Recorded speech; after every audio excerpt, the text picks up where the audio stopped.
Osama Ben Laden, datant de 2002, une lettre dont le contenu, Sylvia Amicon, résonne tout particulièrement depuis l'attaque du Hamas et la riposte d'Israël dans la bande de Gaza. Et sur TikTok, c'est un véritable déferlement de haine. Oui, c'est un vrai raz-de-marée d'ailleurs. Depuis le début de la semaine, des milliers de vidéos sur TikTok font la promotion d'une lettre rédigée par Ben Laden après les attentats du 11 septembre. Cette lettre qui justifie ces attaques sans précédent, elle s'intitule « Lettre à l'Amérique ». Elle date donc d'il y a plus de 20 ans et elle est réapparue cette semaine. Lundi d'ailleurs, dans une vidéo TikTok par une internaute qui n'a que 300 abonnés. Elle lit cette lettre et puis depuis TikTok a fait son effet. La vidéo a été reprise et cela crée un véritable phénomène en ligne. Alors TikTok depuis a interdit ces vidéos. Le hashtag n'est plus disponible. Alors qu'est-ce qu'on y racontait dans ces vidéos? Regardez parce qu'elles se retrouvent évidemment sur d'autres réseaux sociaux dont X. Je ne regarderai plus jamais la vie de la même façon. Je ne regarderai jamais ce pays de la même façon. Au cours de ces dernières 20 minutes, mon point de vue sur toute la vie à laquelle j'ai cru et que j'ai vécu a changé.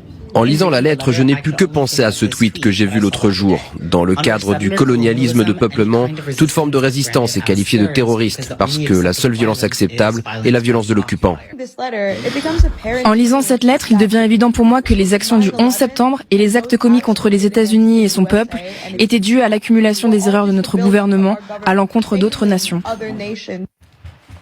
Voilà, et ça se répète comme ça au fur et à mesure des vidéos. Autre tendance aussi, on va le voir sur ces images, des internautes qui se mettent en scène quand ils apprennent la mort de Ben Laden et quand ils lisent 12 ans plus tard cette lettre de Ben Laden. Bon, Sylvia, que dit cette lettre? Parce que c'est ce qu'on a envie de savoir. Ben oui, effectivement, cette lettre, elle a été publiée, comme je vous le disais, en 2002, notamment par le Guardian. La voici d'ailleurs, on va la voir, parce que elle n'est plus accessible en ligne. Ben Laden justifie les attentats en réaction à l'occupation des territoires palestiniens par Israël. Il dit sa haine des États-Unis, et c'est une lettre contre l'ingérence américaine dans la région. Devant cette hystérie, le Guardian a décidé de retirer cette lettre. Il l'a retirée le 15 novembre, en expliquant qu'elle était reprise hors contexte dans les réseaux sociaux et qu'il renvoyait vers d'autres articles qui expliquaient cette lettre de Ben Laden.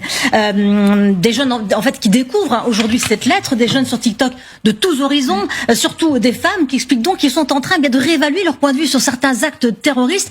Et même si le Proche-Orient n'est pas clairement évoqué dans ces vidéos, dans le contexte actuel, on comprend que le sujet est extrêmement délicat. Par exemple, l'internaute qui a compilé toutes ces vidéos TikTok sur X a enregistré 36 millions de vues en 24 heures. Alors on se pose cette question, est-ce que c'est une action organisée, coordonnée? Difficile de répondre aujourd'hui. Les spécialistes interrogés aux États-Unis, pour le moment, sont dubitatifs car c'est le principe de TikTok de reprendre des vidéos des autres internautes. On va écouter les explications de cette experte. Les gens sont extrêmement bouleversés, dit-elle, traumatisés par ce qu'ils ont vu en ligne, furieux de la réponse de leur gouvernement et ils se sentent impuissants. Ces conditions créent une tempête parfaite pour qu'une tendance comme celle-ci émerge. Merci. Alors, et certains ont enquêté, certains nous disent aussi que quelques jours avant sa diffusion sur TikTok, cette lettre était notamment relayée par le biais de 2 comptes russes très suivis, des comptes pro-russes et anti-vax qui ont commencé à publier cette lettre. Certains ont enquêté là-dessus. Samira El-Gadir, hier, on est bien d'accord, c'était ça, c'était le thème de notre émission, son émission, les Russes derrière tout ça.